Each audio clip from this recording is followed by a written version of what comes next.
All right, so we don't know what's going on with Terrence Crawford and the suit that he has going on with Bob M right now.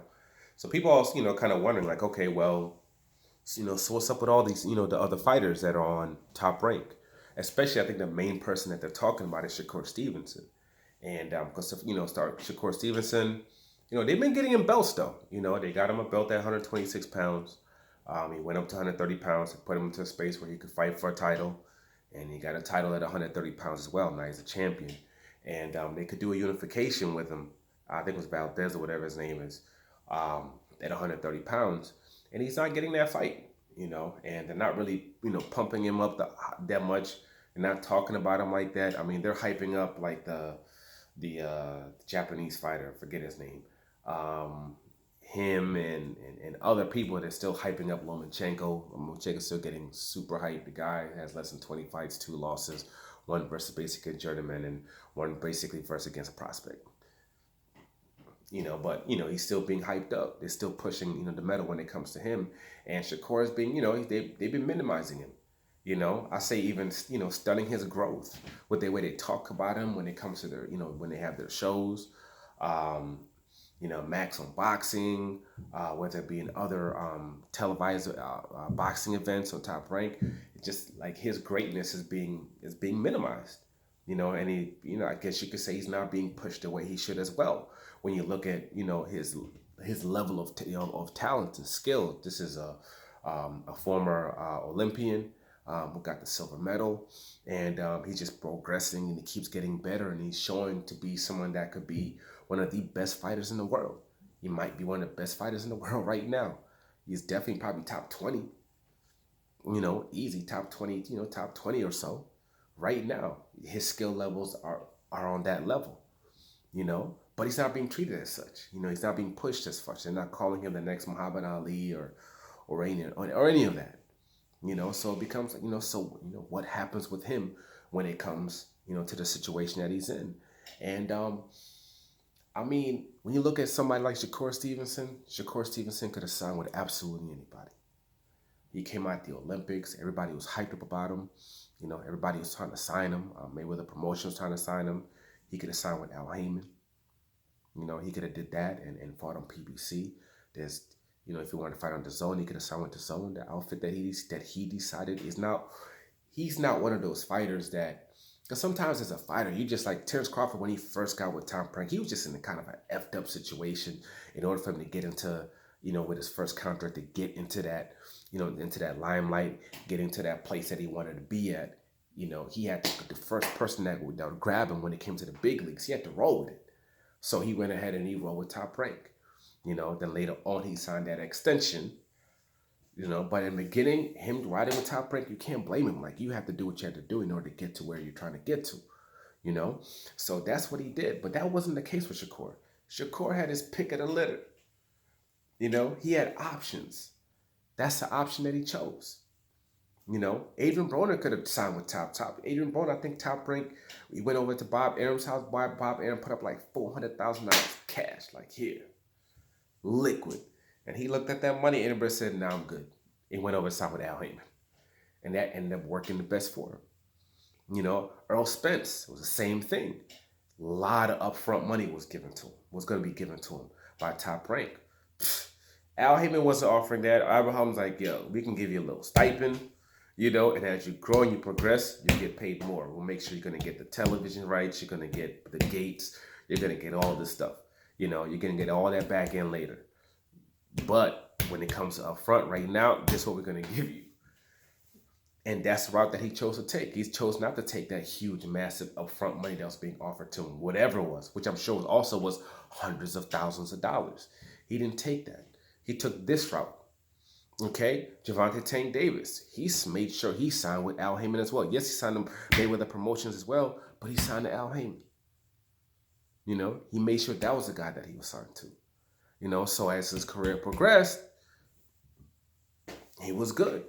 When it came to people like Mares and Santa Cruz, Mares who was signed to Golden Boy and was living in his car, homeless. When that time came and he was able to sign to Al Heyman, he signed to Al Heyman. And like he said, when I was trying to top to Golden Boy, it was like I was living in a what's it called, and working at McDonald's. When I signed to Al Heyman, it's like I became a lawyer. They had decisions to make, and they made their decisions. When it came to Shakur Stevenson had a lot of options. This is what he chose to do. This is the place that he chose to be at. He chose to take that massive upfront money, and now you see him sitting there like, oh, this guy won't fight me, that guy won't fight me. Oh, I want to fight Tank Davis. Oh, hey, Kambosos, I'll come up to 135 pounds and I'll fight you for all your belts. I'm going to put my name in the hat too. This is what he's doing now. I'm willing. I'll come up to 135 and I'll fight you. These are things that he's saying now. Unfortunate. But unfortunately, yes, this is going to be how his career is going to go. You get a lot of that up front, but you suffer when it comes to that back end. When you sign, that's just what it is. You know, that's just what it is. You're gonna get paid. You're gonna make good. You're still gonna make good money, but you might not make anywhere near. But there's a cap. I guess you could say there's a cap on what you're possibly gonna be.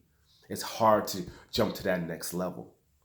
It's very difficult. You can still do it. I mean, yes, you can still do it. You can still get to that, to a certain level. Yes, absolutely. But there's at the end of the day going to be a cap.